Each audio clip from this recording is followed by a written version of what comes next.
We actually, brainstormed a lot of different names, but WrestleMania seemed to be the one that really fit. WWE isn't what you think it is. Smackdown was going to be an all-women's show. Can you believe that? And then there's a reason why you never see an empty seat in every arena. These are 19 things you probably didn't know about the WWE. Number 19. Olympics versus WWE. Kurt Angle joined WWE in 1999, freshly coming off as a gold medal winner in the 1996 Olympics. Can you believe that he won the medal with a broken neck? What happened was I got thrown on my head the first round of the Olympic trials, and I broke my neck and I didn't know it, so I kept wrestling. Kurt had his entire gimmick centered around the Olympics and even named his finishing move the Olympic Slam. However, when the Olympics caught wind of WWE using that name, they issued a notice, strictly forbidding the use of the term Olympic.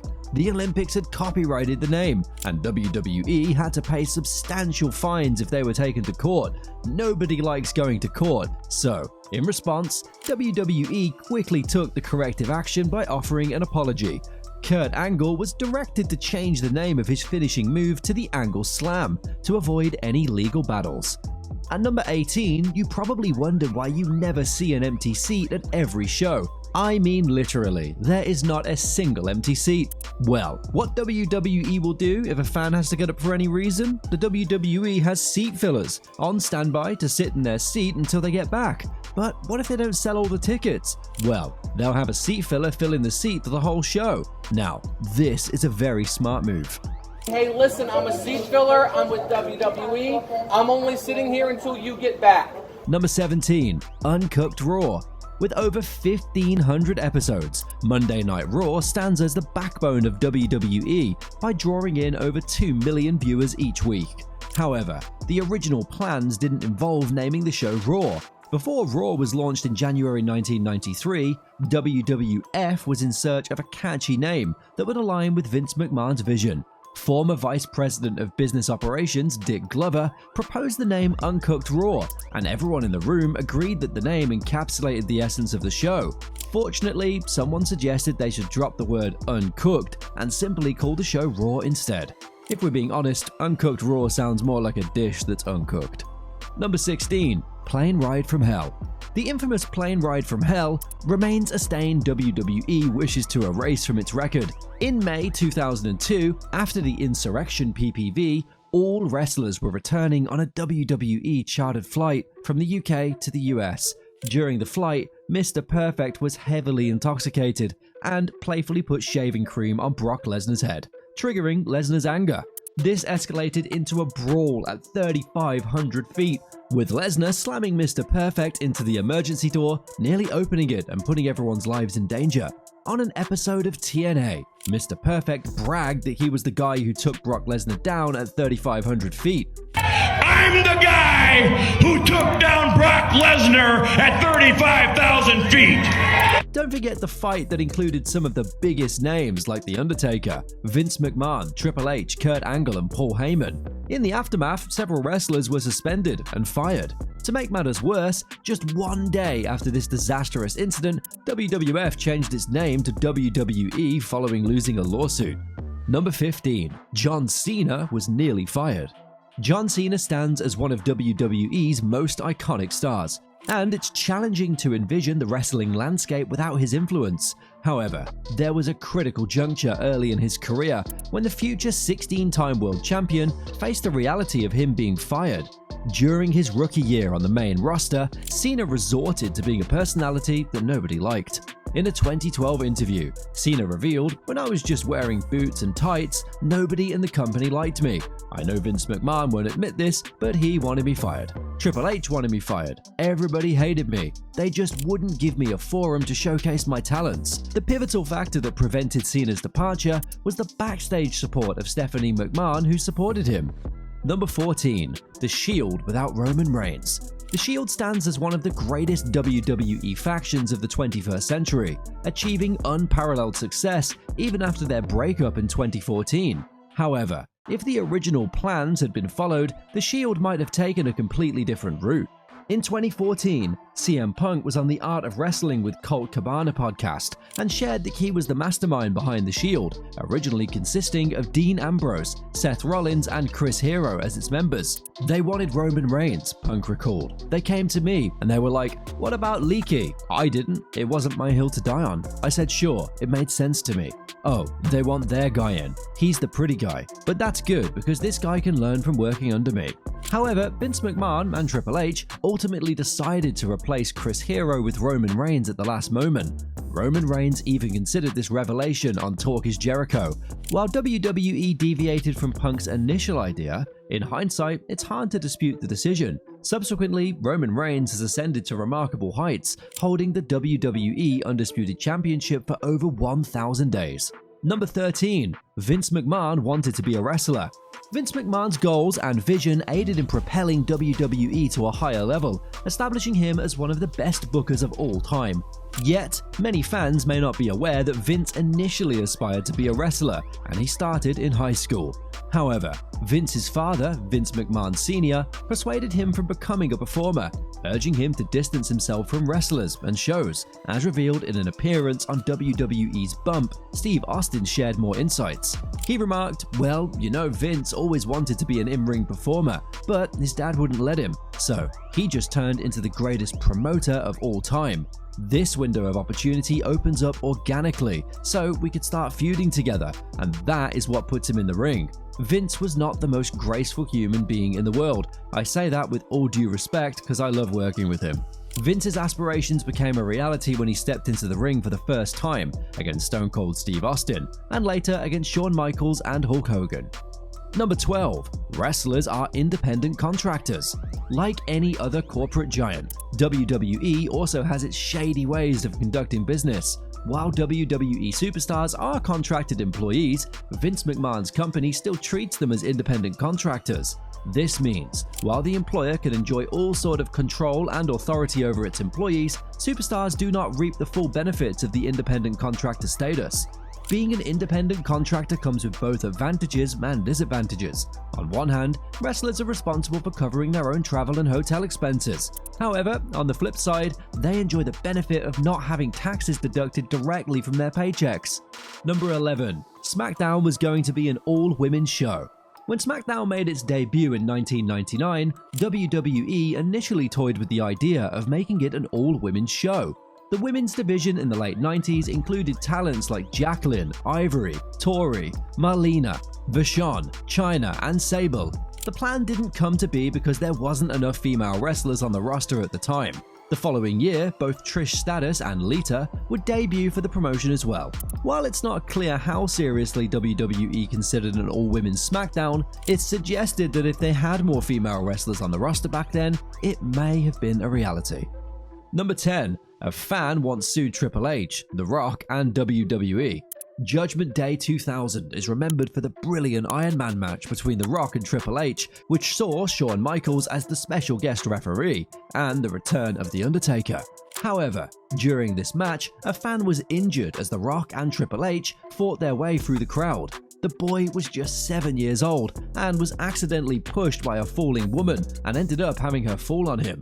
A decade following the incident, Ronald Basham filed a lawsuit against The Rock, Triple H, and WWE, citing reckless conduct. The legal action stemmed from a knee injury Basham sustained during the incident. However, there isn't a report about the outcome of this case. Before moving things forward, here's a bonus fact. In 2014, talks took place between WWE and Justin Bieber's manager, Scooter Braun, about the singer competing in a match at SummerSlam. If the deal had come to fruition, Bieber would have joined forces with John Cena and The Big Show to face the Wyatt family. Well, shockingly, it was WWE who later rejected this idea. Number 9. The Undertaker nearly retired in 2000. The glory of WrestleMania just can't be imagined without The Undertaker's undefeated streak. But if you think about it, the legacy couldn't have been possible if Taker had truly retired in 2000. In 1999, Undertaker suffered from a serious groin injury, which forced him to take a break from WWE. While recovering, he ended up tearing his pectoral muscle as well.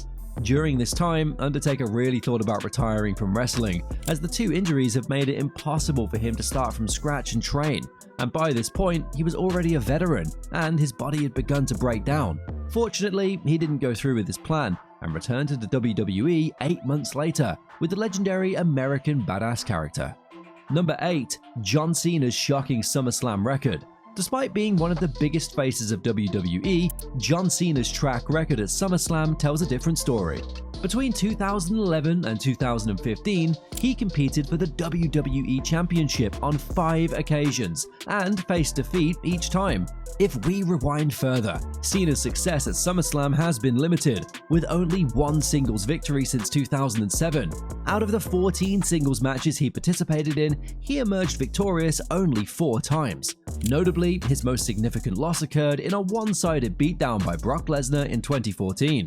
His most recent SummerSlam match was against Roman Reigns at 2021, where he once again suffered a defeat.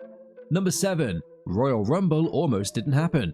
The Royal Rumble stands as one of WWE's top 4 pay-per-view events. Interestingly, if it weren't for WWE legend Pat Patterson, the Royal Rumble might never have come to fruition. Patterson initially pitched the idea to Vince McMahon in 1987, but McMahon wasn't initially on board with the gimmick of the match. Later, Vince had Patterson present the concept to NBC executive Dick Erbsol, who surprisingly loved the idea.